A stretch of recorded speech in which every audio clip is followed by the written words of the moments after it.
Mpendwa mtazamaji, ninakusalimu. Karibu katika siku yetu nzuri ya kuweza kuona mengi mazuri yanayotokea shambani. Siku ya leo tuko shambani katika shamba la vitunguu. Hivi ndivyo vitunguu ambavyo tumekuwa tukikusimulia kwa habari ya hivyo vitunguu.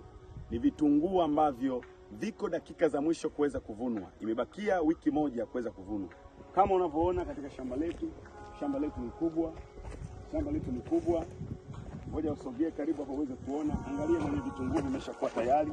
Kama unavyoviona hapa, vitunguu viko tayari. Vimebakiza siku 7 tu kuweza kuvunwa.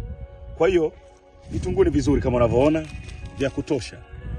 Vitunguu ni vikubwa vyenye afya ambavyo vinaweza kuuzika mahali popote. Mpendwa mtazamaji, shamba hili kama unavyoliona limehudumiwa vizuri kwa taratibu zote za kisasa na limepata huduma sahihi. Kwa hiyo lina mavuno ambayo yatakuwa ni mazuri, ambayo yanaweza kufanya vizuri katika soko. Eneo ni kubwa kama unavyoliona.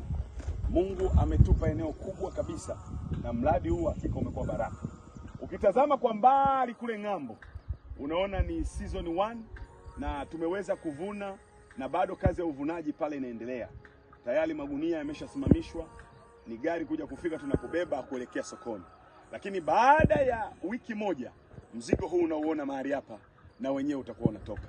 Nikukaribishe sana kwa wewe ambaye pengine ni mara ya kwanza kuweza kushiriki katika jambo hili. Unatamani kuweza kujiunga katika programu hii ya kilimo. Tunakukaribisha sana. Kilimo cha vitunguu hutumia miezi 3 tu. Ndani ya miezi 3 tayari unapata matokeo.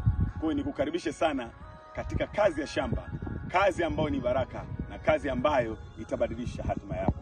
Mungu akubariki.